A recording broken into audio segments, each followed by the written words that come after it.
Alors, le logement pour tous, en fait, c'est une innovation. Jusqu'à maintenant, on s'adaptait au handicap. À partir de maintenant, on va prévoir le handicap futur de la personne dans son logement ou même, effectivement, faire des aménagements dans les réhabilitations lourdes ou dans le neuf. Et naturellement, on va labelliser les logements en fonction de l'intérêt qu'ils vont représenter pour le futur handicapé ou le handicap futur. Voilà. Chaque communauté a décidé d'accorder des primes en fonction naturellement de la labellisation qui sera opérationnelle et qui sera retenue par une commission ad hoc. Le label 1, il y aura une prime de 500 € et le label 2 aura une prime de 1 500 €. Donc c'est quand même un plus sur les aménagements futurs. Alors derrière moi, vous avez un exemple intéressant de ce qui s'est passé avec Logement pour tous. On a adapté les sanitaires. Il a été réalisé une douche à l'italienne avec un siège. Elle peut arriver éventuellement dans le futur, et je ne souhaite pas, avec un fauteuil à la porte de la douche. Sur le coup, j'ai eu du mal à m'habituer, mais maintenant c'est l'idéal. Hein. Avec la chambre à côté, je me lève le matin, aussi c'est que je viens, je fais ma toilette. Hein, je suis tranquille pour la journée, comme on dit. Au-dessus, j'ai ma salle de bain. Vous savez, c'est encore les grosses baignoires en fonte. J'aimais bien hein, dans ma baignoire, tout ça. Et puis maintenant, je suis habituée à ma douche. Alors, je suis contente. Je suis contente. Surtout de rester chez moi. C'est ça. Hein. Tous les corps de métier vont être touchés par HRU également, avec des plaquettes qui vont être assez exhaustives. Et puis alors, effectivement, vous aurez tous les partenaires, tous les gens qui vont intervenir sur les personnes âgées ou les personnes handicapées qui vont être touchés, ne serait-ce que par le médico-social, les médecins, les infirmières. Et cette communication, elle est primordiale. La communication va se faire directement par les corps intermédiaires qui interviennent chez eux. Le pôle excellence rurale, en fait, il a été imaginé à partir de l'étude qui a été réalisée par Habitat et Développement. Cette étude a dégagé des priorités, a dégagé naturellement des axes d'intervention qui ont été mis en œuvre dans le cadre du pôle d'excellence. Les grands axes, c'est quoi? C'est l'animation avec l'association Bien Vieillir, hein, en milieu grélois, c'est le transport à la demande. Et aussi, on a l'adaptabilité des logements, hein, dont on a déjà parlé, mais on a aussi la construction de résidences qui vont être adaptées au handicap. 5 millions de projets, et là-dessus, le pôle d'excellence va dégager 1 million de subventions. Il faut essayer de garder autant que faire se peut les personnes âgées à domicile, avec naturellement tous les services à la personne qui vont graviter autour de ces personnes âgées pour les maintenir au maximum le plus longtemps possible à domicile.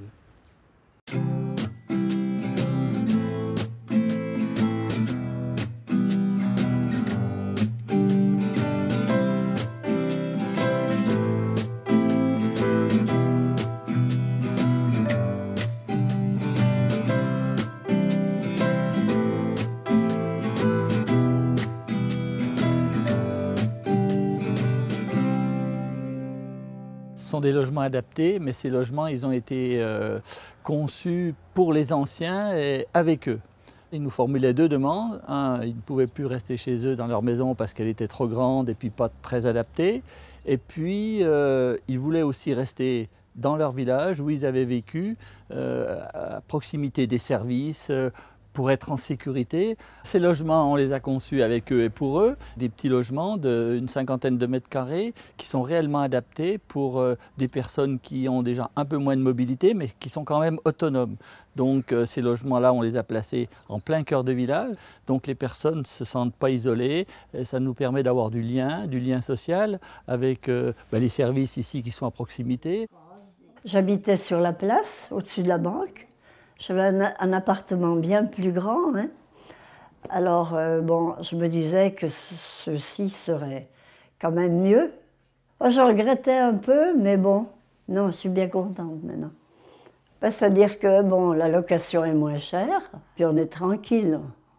Je suis près de la poste. Je vais vers l'infirmière, là. C'est facile quand même, le matin, 7 h. Voilà, c'est ce que j'ai fait ce matin.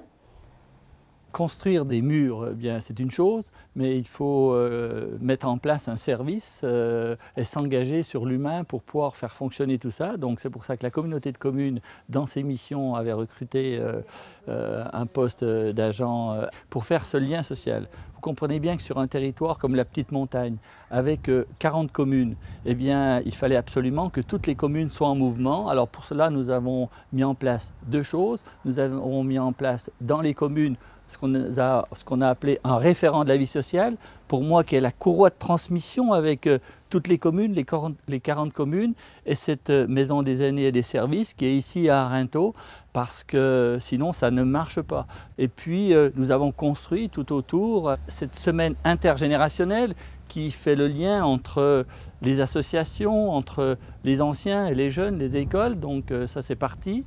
Nous avons aussi construit ici, qui se passe à Arinthod ou à Thoirette ou à Saint-Julien, des ateliers bien vieillir. Cerise sur le gâteau, nous avons mis en place, je crois qu'ils viennent de rentrer, un séjour d'une semaine pour les gens qui n'avaient pas l'habitude de sortir. Je crois que voilà, tout ça se construit pas à pas. C'est aussi de notre mission d'élus de pouvoir faire ce maillage du territoire, de pouvoir faire ce lien social, parce que je pense que les aînés ont tellement à nous apporter le sens des valeurs, nous apporter l'histoire. Je crois que c'est cette richesse-là qui fait qu'on peut vivre dans une société plus fraternelle et puis plus conviviale. Eh bien, c'est aussi dans nos missions, on y est aussi très attaché à la communauté de communes tous ensemble.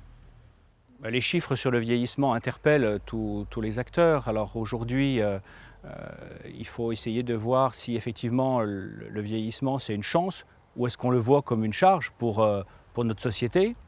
Aujourd'hui, on le sait, la durée de vie va s'allonger et puis on va vivre certainement en meilleure santé dans les années à venir. Et nous, on a pris le parti que c'est plutôt une chance pour les territoires, si tant est qu'on arrive à mettre en place des politiques adaptées, parce qu'il y a des enjeux qui me paraissent importants.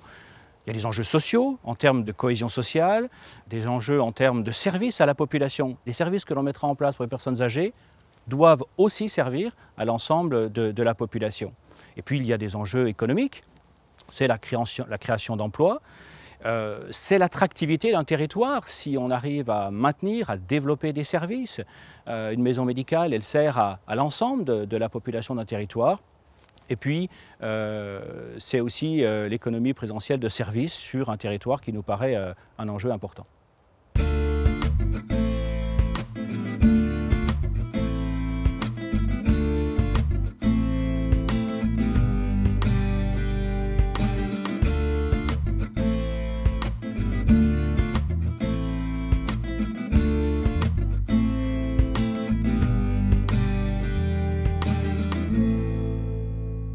La commune de Saint-Amour a donc décidé d'acquérir ce bâtiment pour le transformer en résidence des aînés. Depuis cette résidence des aînés, en 30 secondes, on est au cœur de la vieille ville, au cœur avec tous ses commerces, la pharmacie, l'église, le casino, les pâtisseries et l'animation. Le principal souci était bien que tous les niveaux, tous les appartements soient accessibles au handicap. Cette place centrale est conçue bien sûr comme un lieu de vie, d'été bien entendu, puisque là l'autre gros atout du bâtiment, c'est qu'on est plein sud. Sur cette cour plein sud va donner la partie commune, qui est en fait un endroit où on peut discuter avec les autres résidents, un endroit où on peut inviter sa famille, un endroit où il peut y avoir de l'animation, un endroit où il peut y avoir une petite réunion avec l'animatrice du lieu, puisqu'il y aura effectivement une coordinatrice ou un coordinateur de ce lieu qui, en partie, s'occupera de la résidence. La plus grosse force de ce projet, c'est que dans les 14 logements, il y a toutes les tailles, on va jusqu'au T3, puisque la configuration historique, effectivement, des 3 ailes ont fait qu'on aura, de fait, des logements à superficie variable, j'allais dire à géométrie, mais c'est presque ça. Peu de personnel dans cette résidence, un peu d'entretien sur les communs, surtout une personne qui, une partie de son temps, sera dévolue à l'établissement, de façon à avoir un repère pour nos 14 logements. Cette personne devrait être l'interlocuteur de la vieillesse, si je puis dire, à la fois des gens qui habitent nos 12 communes de l'intercommunalité et sur lesquelles elle serait une référente, quelqu'un qui pourrait renseigner, quelqu'un qui pourrait aider un certain nombre de démarches. Donc l'idée, c'est de faire en sorte que cette personne soit aussi la coordinatrice avec tous les organismes qui s'occupent de vieillesse, dont les 2 directions, évidemment, du foyer logement et de l'EHPAD, et surtout de services, par exemple, comme Prodessa ou le Conseil général, ou tous les organismes comme les CLIC qui peuvent s'occuper de vieillesse. On part pour 1 an et 3 mois de travaux. On ouvrira donc en 2014. Nous avons eu la chance d'être financés au regard de l'État par un pôle d'excellence rurale et le Conseil général devrait nous suivre aussi dans cette grande aventure.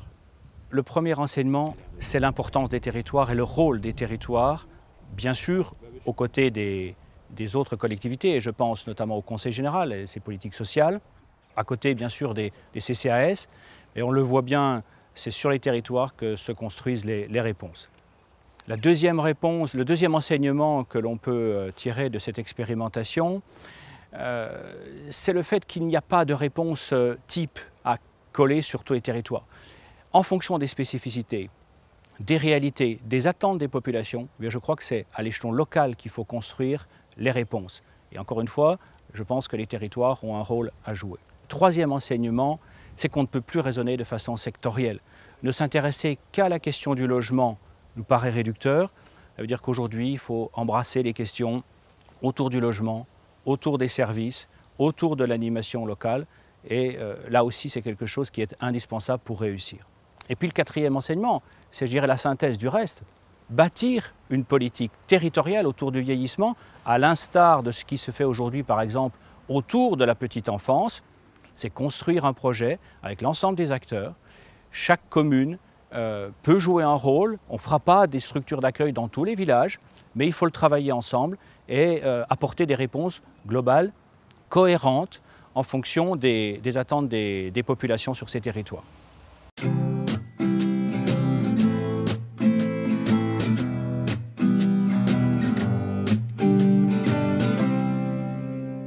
On a décidé à Morteau, avec le CCAS, de mettre en place des services un petit peu innovants et adaptés à notre territoire. Ici, le temps est froid et enneigé, verglacé une bonne partie de l'année. Donc on a mis en place une aide au déneigement ou des actions pour prévenir les chutes. Il y a beaucoup de personnes âgées qui chutent en hiver et ça a parfois des conséquences dramatiques. On a souhaité également associer la culture aux actions mises en place en direction des seniors. Parce que la culture, c'est par définition des temps d'échange et d'enrichissement personnel et collectif. Donc le portage de livres s'appuie sur des bénévoles qui connaissent les personnes, qui vont à leur domicile, qui recensent et recueillent leur avis, quel genre de livre aimez-vous, qui font une petite sélection et qui la leur apportent. Alors c'est à la fois apporter le livre au plus près du lecteur, mais c'est en même temps un moment d'échange, de convivialité, de rupture de la solitude et de l'isolement. Pour moi, l'action sociale, son fondement, c'est bien sûr d'apporter de l'aide à ceux qui en ont le plus besoin, mais c'est aussi de développer tout le volet des services à la personne. On a essayé d'innover et d'apporter des solutions originales qui ne sont pas forcément coûteuses. Quand on regarde dans un budget, ce n'est pas forcément des choses qui ponctionnent les budgets de façon importante, mais qui rendent énormément de services à la population. Ce qui est précieux à l'échelon du pays, c'est que chacun parle de ce qui conduit. Parce qu'en réalité, dans chaque commune, chaque conseil municipal a des stratégies pour répondre aux besoins de sa population. Et que ce soit un petit village ou un gros bourg, chacun apporte des réponses à cette question et c'est important de pouvoir les mettre en commun, de pouvoir s'enrichir mutuellement des expériences des uns et des autres. C'est particulièrement important dans les territoires de montagne où l'habitat est dispersé, on a des hameaux très isolés. Donc la solidarité, elle doit jouer à plein, y compris entre les communes, entre elles, qui peuvent échanger. Puis un des enjeux, c'est aussi de ne pas oublier que la vieillesse n'est pas une pathologie, que la vieillesse peut être un temps heureux, un temps de bonheur, et que on est là aussi pour apporter des choses et des actions et des services. J'en ai énuméré quelques-uns, mais pour un âge qui peut être celui du bonheur aussi, il ne faut pas l'oublier.